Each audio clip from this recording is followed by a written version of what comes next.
When you bring your child home for the first time, you want a baby monitor you can trust. When you choose Stork, you choose technology trusted to monitor 10 million babies in hospitals every year. Stork continuously tracks your baby's pulse rate, oxygen saturation, and temperature. Visit MassimoStork.com to learn more. Stork, a revolutionary baby monitor, is born. Stork is not a medical device. Read and understand all product labeling. Massimo data on file. Moms and dads, I bet you can relate to this email. Kirk, my son is just like the kids you described in your podcast. He comes home feeling defeated after school, feeling like he isn't smart. But I got him Crunch Labs and he loves it. Building the new toy and watching Mark Rober makes him feel smart. And then he explains, talking a million miles a minute, like our kids do, all the cool science facts he's learned. It's like I get my real kid back when he's building his Crunch Labs toy. And that is exactly why I was so psyched when my niece first told me how her son loves Crunch Lab. Confession, this is the one sponsor I wanted more than any other because it's such a perfect fit for our kids. So go to crunchlabs.com/calm and you'll see why. Crunch Labs is a STEM monthly subscription build box for kids. Your kids get a really fun toy in the mail every month. And what kid doesn't love that? And then they put it together by watching a step-by-step video from former NASA engineer Mark Rober, where he teaches all the cool physics that make the toy work. Mark's passion is helping kids think like engineers. And this helps your kids develop resilience and problem-solving skills while having a ton of fun. Get your kids something they will actually love, use, and look forward to getting all throughout the coming year. Build your child's confidence now. Visit crunchlabs.com/calm and get your kids Crunch Labs today. So what do you do when you receive an email that begins like this? Hey, Kirk, your name is a 4-letter word in our home. Well, you read it, of course, because I love irreverent people and irreverent parents as long as they're changing. So we're going to start with that on the Calm Parenting Podcast. Welcome. This is Kirk Martin, founder of Celebrate Calm. You can find us at celebratecalm.com if you need help with anything. Scheduling, teacher training, parent workshop, any of our products, resources. If you have questions, email Casey, Casey, at celebratecalm.com, and we will be glad to help you. So I get this email, and in this podcast, I'm going to focus on one very specific strategy or a very specific action step that I want you to take this week, and I want you to practice it and work on it, work at it, because it will change your family very, very much. It's based on 3 experiences. The first one is this email that I get. Hey, Kirk, your name's a 4-letter word in our home. So I was intrigued. So first, the mom says, at first we were irritated by your basic message, right? That like, oh, the quickest way to change your child's behavior is to first control your own. And we were skeptical about that. But my husband and I started doing it. And guess what? It worked. Now, when I get emails, I'm kind of an irreverent person, so I want to kind of answer back and say like, no duh. You think I just do this? You just think I make up stuff that wouldn't work and waste your time and my time? So of course it worked.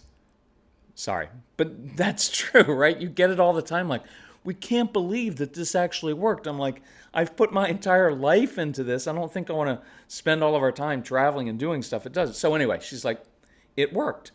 And so we kept working at it. And she said, I finally told my cheap, I can't say the word because this is PG podcast. I told my cheap husband, hey, maybe we should invest in the programs because we keep listening to his podcast for free. He's helped our family. We've made more changes listening to him than we did in spending thousands of dollars on therapy. So he's like, well, what's the cheapest thing that they have? Well, she eventually talked him into getting the special that we have going on, and you can find that at celebratecalm.com. There's a Christmas in July special. There's a special on get everything that we have. That's what they ended up getting because they're smart people. And so they get that, and they said they had one final hurdle. The mom did one final hurdle. I talk too much. And by judging by the length of our email, I knew that was true. No offense, I'm just kidding. but not really. So, yeah, she talks too much, right? Like that's like almost all of us struggle with that. And she said what she did was she downloaded all of the programs onto her phone, onto her computer. They actually got this physical CDs as well. And she said, I literally played them all the time. For 30 days, like I just played them until I was sick of your voice. And I was like, I get sick of my voice after a 15-minute podcast, trust me. So she said, really interesting thing happened. The kids were listening because she would play them in front of the kids. And they were like, well, why are you listening to this? Like, what are you doing? And she goes, this has nothing to do with you. It has everything to do with me. Have you noticed that sometimes I talk and lecture too much? And the kids were like, yeah, that's kind of what you do. And so the mom, to her credit, said, I want to stop that. I want to change. Life is all about changing yourself, not other people, right? Stop trying to focus on everybody else and change yourself. So they took one of our suggestions that you will hear in the programs on come up with a code word. And so one of the ways that I actually changed early on was to hold myself accountable to my son, to say, I know I have this issue, but I don't even realize I'm doing it half the time. Could we come up with a code word so that every time I start shaking my head in disapproval or doing demeaning things or talking too much or lecturing, you give me a code word, because that way I can start to identify the patterns and my triggers and change it. So it's a really beautiful thing. It's really cool. And people are always like, oh, but that gives power to the kids. No, it doesn't. No, you're modeling for them. You're modeling the very thing that you want your kids to learn, which is, I have issues and I need to hold myself accountable. And all I can really do in life is change myself. And I'm asking for some help. And I'm modeling humility. And I'm modeling, I'm the authority figure in the home. And the authority figure in the home gains and earns respect by changing him or herself and by working on myself even harder than trying to change everybody else. So this family came up with a code word, which is zombie. They got it somewhere from Minecraft, and one of the kids said, Mom, you're killing us with all the talking, so zombie. You can tell the irreverence kind of flows downhill all through the family. But here's what happened. The kids would start, and the reason I like the code word is, I don't want to say, Mom, you know what, you're lecturing again. You talk too much. I don't want your kids being snotty towards you, but I want them to be able to say, Mom, zombie. You're turning us into zombies again. And then what the mom said was, I didn't even realize how often I was doing this. It had become such a habit, an ingrained habit in me. But I started to identify my patterns, and I started to apologize in that moment and ask questions and listen and just be quiet. And my message, my encouragement for you, my challenge for you this week, because we're getting late in July, and next week I'm going to start really talking about getting back to school time, because this school year is going to be very, very different and odd and challenging. But I want to finish up July with this. I want you to learn to stop talking so much. I used to do a newsletter, and I may do it this week. You can sign up at celebratecalm.com. We do a free newsletter so you get stuff in writing, which is really helpful. I used to do a newsletter once or twice a year that just said, shut up. And I know that will offend some of you, and it's not meant to be offensive. It's meant to cut through the clutter, to say sometimes you just need to shut up.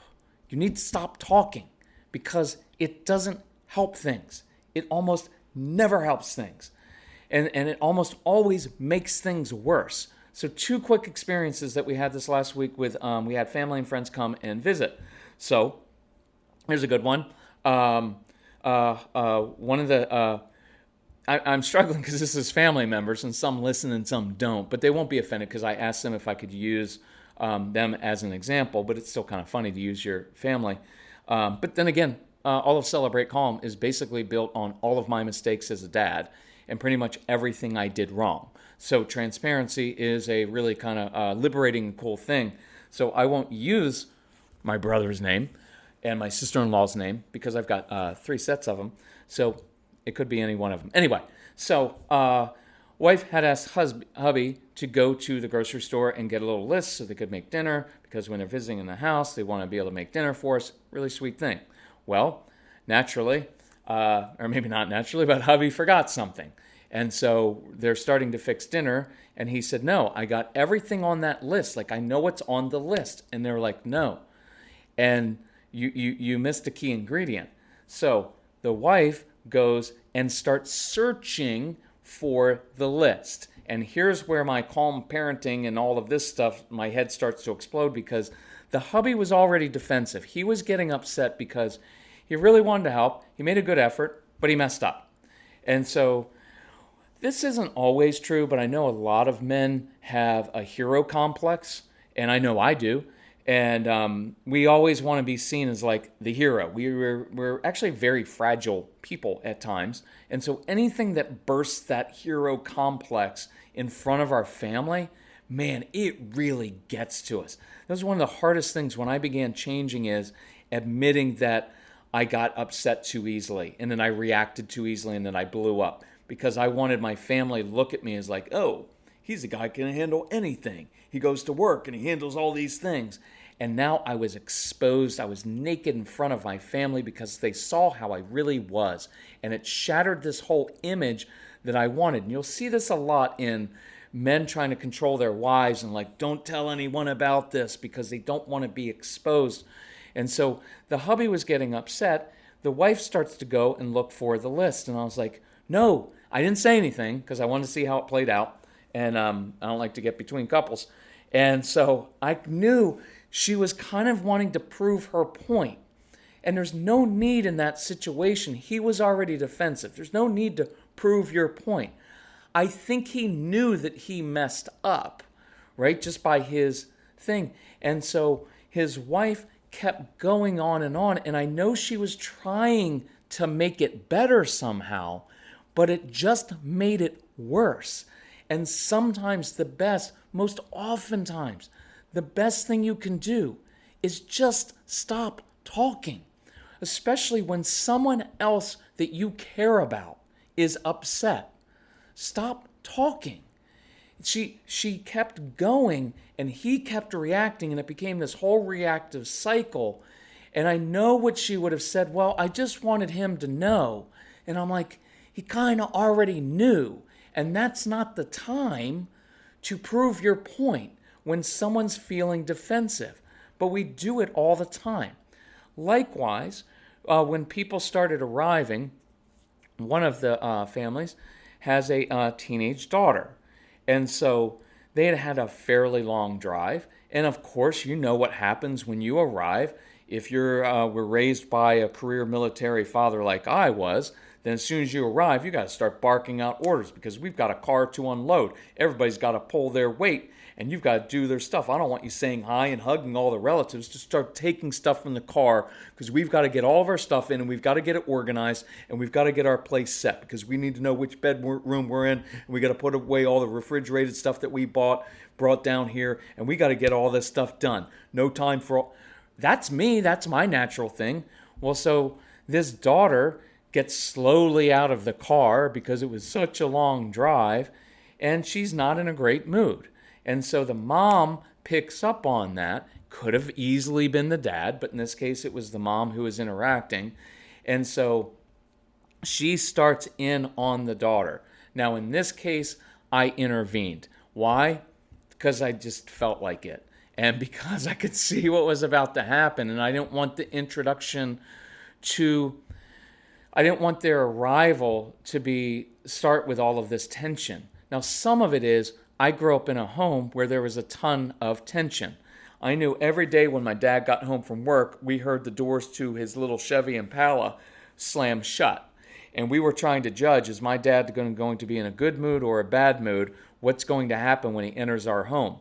Is there going to be an immediate outbreak of a fight between my dad and my mom, and a lot of yelling and screaming?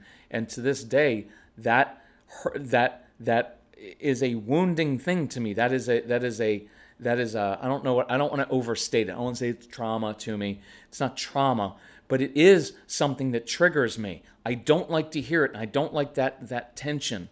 It is, and because it's more than tension, it's conflict, and it's not two people trying to work on things. So anyway, I intervene, and I walk up to my sister-in-law, and I grab her by the arm. I didn't grab her, but you know what I mean. I took her by the arm in mine, And I said, I'm so glad you're here. And I started asking her some questions about one of her passions, which is nutrition. And I said, could you come in the kitchen and show me, because I'm trying to eat a little bit more healthy, and could you help me with that? And she said, well, but I need to go talk to my daughter.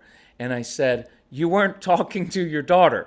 You were lecturing, and you were about to tell her off and tell her what a lazy person she was, and she needs to be more responsible. And I said, that's true, isn't it? She goes, well, yeah, but if I don't talk to her, I'm letting her get away with things. And I was like, you're not letting her get away with anything. You were going to lead, it was going to lead to an explosion, and she wasn't going to listen to you anyway, and it was just going to escalate and get ugly. True? And she's like, yeah, I guess so, but I feel like I owe it to her as a parent to let her know. And I was like, she already knows to be responsible, because you and your spouse are responsible people, and you guys have done this a million times. Now, whether she follows through or not right now is another question, but she had a long trip, so let me take care of it, and I bet I can get her to do things, but you were just going to escalate it, and you were just going to reinforce that she can never please you, and you have OCD issues and everything else. And so I said, come inside, show me a couple things, and I promise you, you will see your daughter come in, and she will have a good attitude to her, to everyone else, and she will unload the car. She just won't do it the way you want her to immediately. And sure enough, we got in the kitchen, calmed her down. The daughter eventually came in and said, Mom, I'm sorry. Now, that doesn't always happen, but I do believe that oftentimes that humility on our part leads to contrition on our kids' part. And so they were able to talk afterwards, much later, but there's a lot of times there's no need to just prove your point. So you know what? I'm going to expand it. I'm going to make it two things. I'm going to make it stop talking so much. Just stop. It doesn't work. Look, I almost want to stop talking because I feel like I'm berating you, which I kind of am, but you need to stop it, right? So do like this mom did, the irreverent mom. And, the other part of the four-letter word is she said, the funny part was she said, now we use your name in a tough situation of like, what would Kirk do? Now, I'm uncomfortable in that position because I know who that usually refers to, and I'm not that good a person. But if that works for you right now, do it. But we talked through that, and what the mom realized was the only time I really ever talk to my daughter with any passion is when I'm getting on her.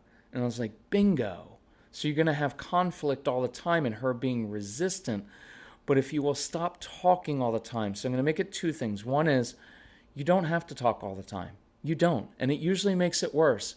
And it doesn't mean, look, there's this thing, a lot of my religious parents, friends, and Christian parents are like, well, but we're supposed to discipline. I'm like, but lecturing isn't discipline. Lecturing is lecturing. It's hectoring. It's badgering. It's focusing on the negative all the time. That's not discipline. Discipline is teaching. Teaching has a whole different tone than lecturing and getting on someone about what they're not doing right. And you can tell because good discipline leads to a closer, more trusting relationship and leads to good change. Your lecturing doesn't lead to that. So that's one thing. And I'll expand it to stop proving your point. Why do you need to prove your point? And I could spend 1,000,000 minutes on this one, but I'm not. I'm trying to keep this short. With politics, with social stuff, with everything else. Everybody feels the need to prove their point. And all it proves is they're basically jerks who don't really care about people. You've got to watch this. People end up caring more about the cause than they do about people. And the cause, whatever they're advocating for or against, becomes more important than actual human beings and actual people because they want to prove their point. And it's like the parent in this situation and the wife in this situation, and I guarantee the husband and many other situations, it's all about, well, I just feel like. Well, it doesn't matter what you feel like. Because if it's hurting your relationship and isn't leading to constructive change, then it's harmful, and stop doing it. That need to prove your point, if I'm honest with you, is it's just your own immaturity. Why do you have to prove your point with it? Why can't you just let it go? Because people pretty much know the point, but we feel this need to do this. So I'm going to say that to moms, to dads, to everyone. I, it's personal because I felt like I always needed to prove my point in our home, and especially with my wife. And it basically destroyed her because it made her feel like she was like 3 inches tall and like a little kid because I was always trying to prove my point. It was actually demeaning to her. And so it was my own immaturity where it's like, I know, but I just want to be heard. I just want to be heard. Well, maturity says, I don't have to be heard all the time. I'm confident. I know what I'm doing. I'm good with this. I'll ask questions and I'll let you figure it out on your own. I'll in our words with kids, it's when I step back as a parent, it gives kids space to step up, right? And that's please listen to the Strong-Willed Child program because we teach you about giving kids ownership of their choices, not control, but ownership, and learning to step back as a parent. Because inadvertently, when you're always lecturing, always proving your point, always on them, what you're basically saying, child, is you're incapable of being responsible and you need me here to always point out what you're doing wrong and how you did it wrong and how I would do it, and I have to correct you all the time and lecture all the time. And you're telling your child, you're not capable, you're incapable, and you're creating dependency on you. And what we ultimately want is to step back, to control myself, control my mouth and my tongue, and stop talking so much and stop trying to prove my point, and give kids some space to learn on their own and to watch by how you model things and to lead them with humility, right? So there is contrition, and so they begin to change, and so they learn how to do things themselves without us being on them all the time. I promise you it works so much better. So do that. This week, those two things, if we can help you, email Casey, celebratecalm.com. Look for our Christmas in July special. Look for the special we have on the Get Everything package. If we can help you, email us. We love this. Is not our business. It is a family passion, and we love this, and we want to help you. Thank you for being a good parent. We'll talk to you soon. Bye-bye.